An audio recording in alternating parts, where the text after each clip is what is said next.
It's already been 12 long days of high-pitched political drama in the state of Tamil Nadu. But the newly appointed Tamil Nadu Chief Minister E.K. Palanisamy has said that he has no plans to visit the Bengaluru jail, at least for now. But he would be visiting the Kovathur resort, the very luxurious plush Golden Bay resort where all the MLAs have been residing ever since the entire revolt within the party began. A special session of the State Assembly has been called tomorrow, where the Governor Vidyasagar Rao has already asked the new Chief Minister to prove majority on the floor of the House. He has already been given time within 15 days to prove that he has the numbers, but not willing to take any chances at this point. Idapadi K. Palanisamy now wanting to prove his majority tomorrow. This comes even as another MLA has decided that he will not be extending his support to the new Tamil Nadu Chief Minister. So yes, he's become, I don't know what kind of governance he'll give, that I'll watch. But better than DMK, which is a poison for our country. It will really come down to the numbers, and that is what the VK Sasikala camp has been claiming, that they have the mandate, they have the majority. But let's just, understand this better with editor India Today, Shiv Arur, who will just take us through the numbers, who just take us through what really are the possible options that could take place tomorrow when that crucial floor test takes place.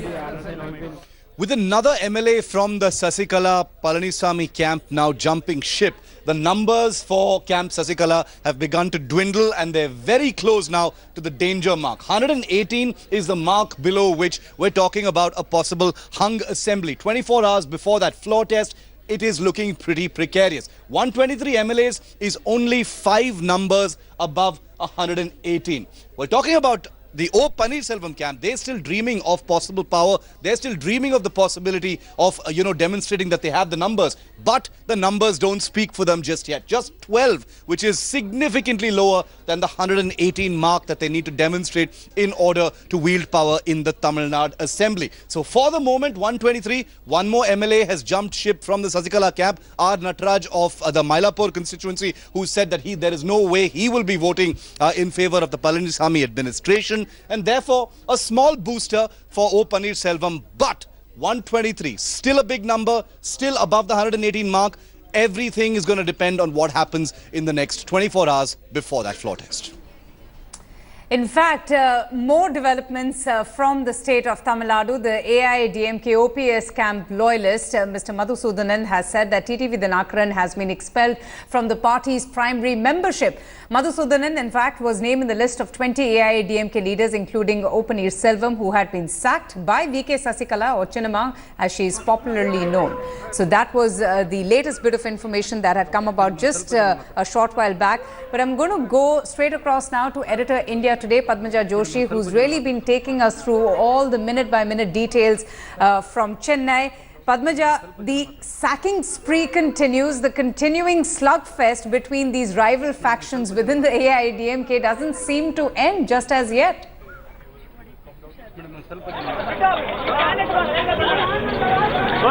That's right. In fact, okay, so right now here there's just a bit of a huge activity because, the media has just been called inside. We're expecting O. Paneerselvam to speak in a while from now.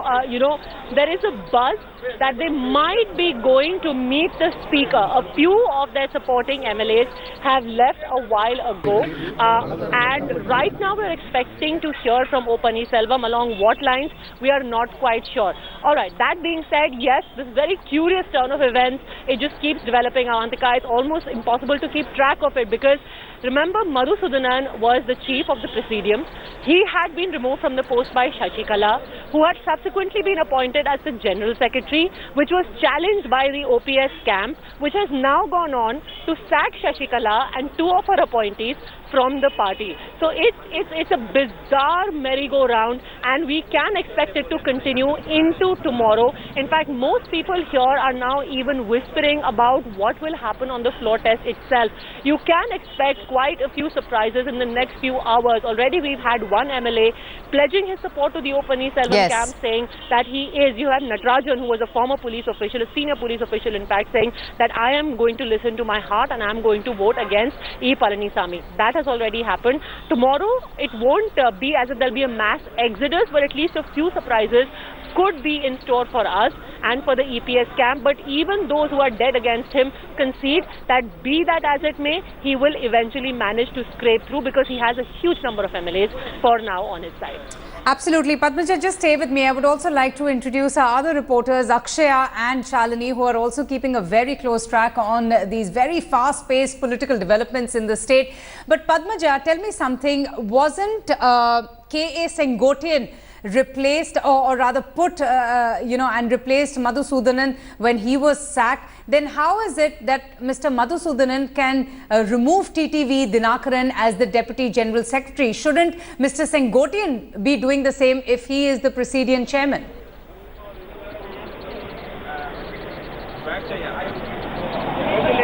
Well, actually, it's about the two camps, Avantika, because Sengotian is in the Shashikala camp and, he's the Presidium Chairman as appointed by Shashikala. But yes.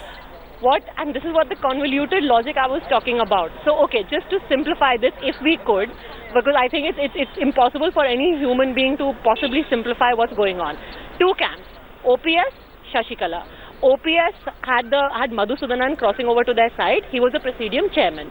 After he crossed over to OPS's side, Shashikala sacked him. Shashikala was made General Secretary. OPS camp says her appointment as General Secretary is invalid because it was done through a procedure which goes against the constitution of the AIADMK. Of the party Shashikala bylaws, appointed yes. Sengotian as head of Presidium. Since OPS camp does not believe her appointment to be valid, so Sengotian's appointment is also not valid, and Dinakaran's appointment is also not valid, and Venkatesh's appointment is also not valid, which is why they say we are the original AIADMK, we are still office bearers, and we sack all of you. Oh, Padmaja, this is extremely complicated and a complex political scenario that we have seen in the state for the last so many days. Shalini, I believe you're outside the residence of the new Chief Minister, Idapadi K. Palanisamy. Challenges are plenty, but the main challenge that lies ahead of him is to keep the flock together, to safeguard his MLAs, to ensure that there are no last-minute setbacks. Well, Avantika, I'm not outside his residence, but I am at the Golden Bay Resort in Kuatur.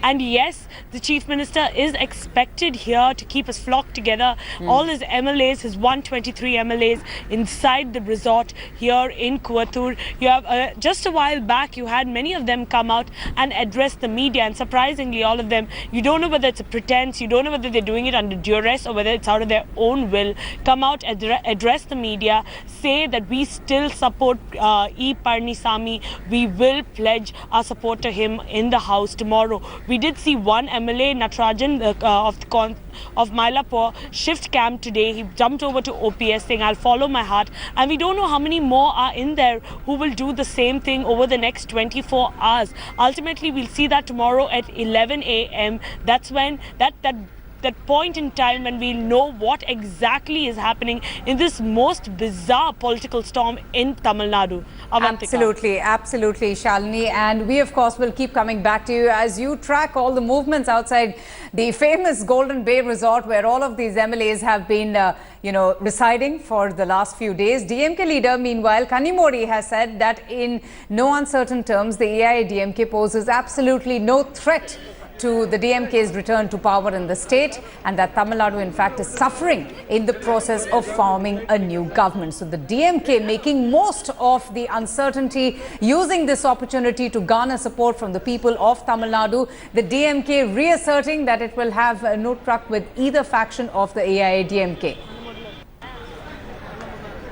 Let's go straight across now to Pramod Madhav for more on this. And Pramod, this is so interesting. The two nephews, TTV Dinakaran, Mr. Venkatesh, Dr. Venkatesh, in fact, being removed from their post by, the OPS camp. What more can we expect? The suspense still continues ahead of that crucial floor test.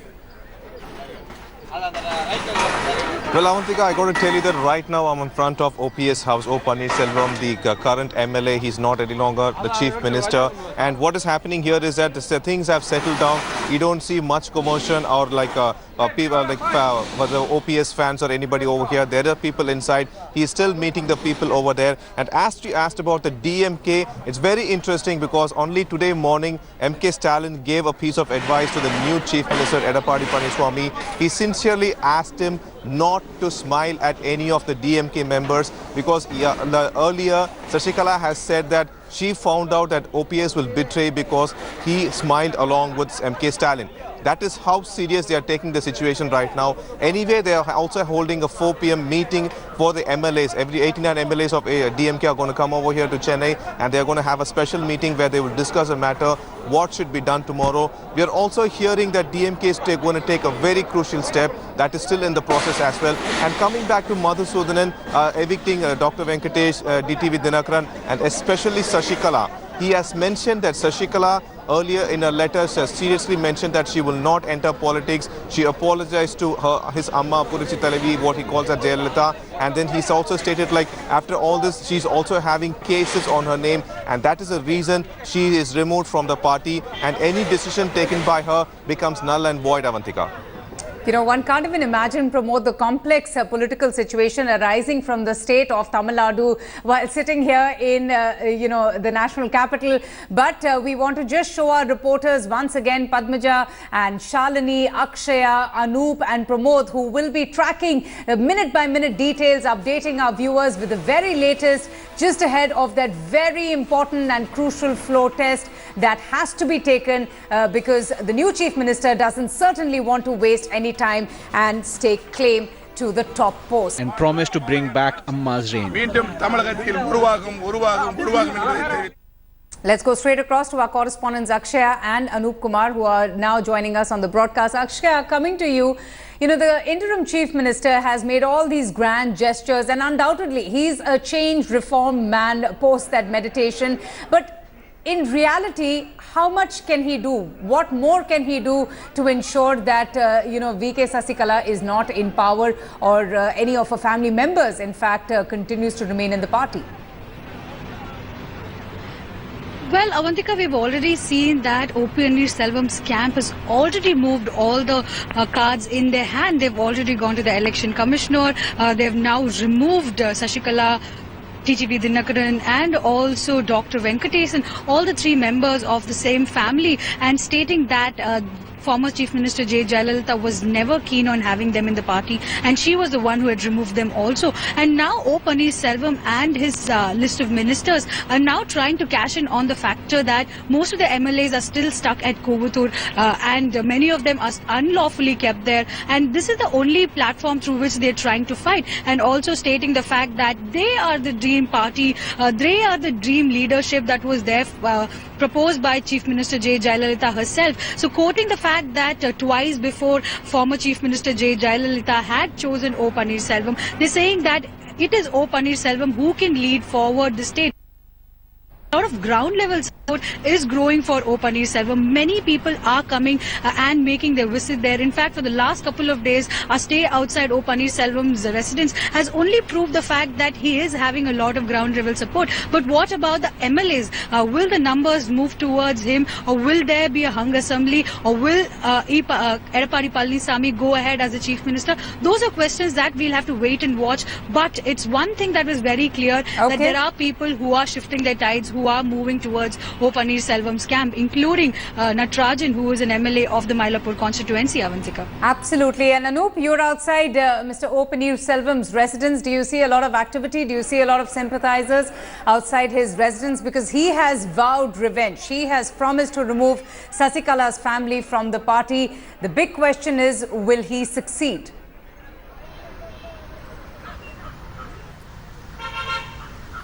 The thing is that right from morning there has been hectic activity at OPS residence. This morning itself, one is that apart from the public coming to greet him, there were the leaders like Maitreyan, Ponnayan and Mafa Pandyarajan. These were the leaders who were close-setted with him, and they were really working out the next strategy they should be doing about. And Mr. OPS really knows that he has to keep the things going up because the publics are all with him, and even some of the MLAs who are in the resort, they still are skeptical about what is going to happen tomorrow, because the chief minister has not been able to convince the section of the MLAs who will be voting for tomorrow. Because actually what we have come to know is that there were about 33 who would have joined the cabinet. Yeah. Sorry. All right, Anoop and Akshaya, thank you both for joining us. We'll keep coming back to you.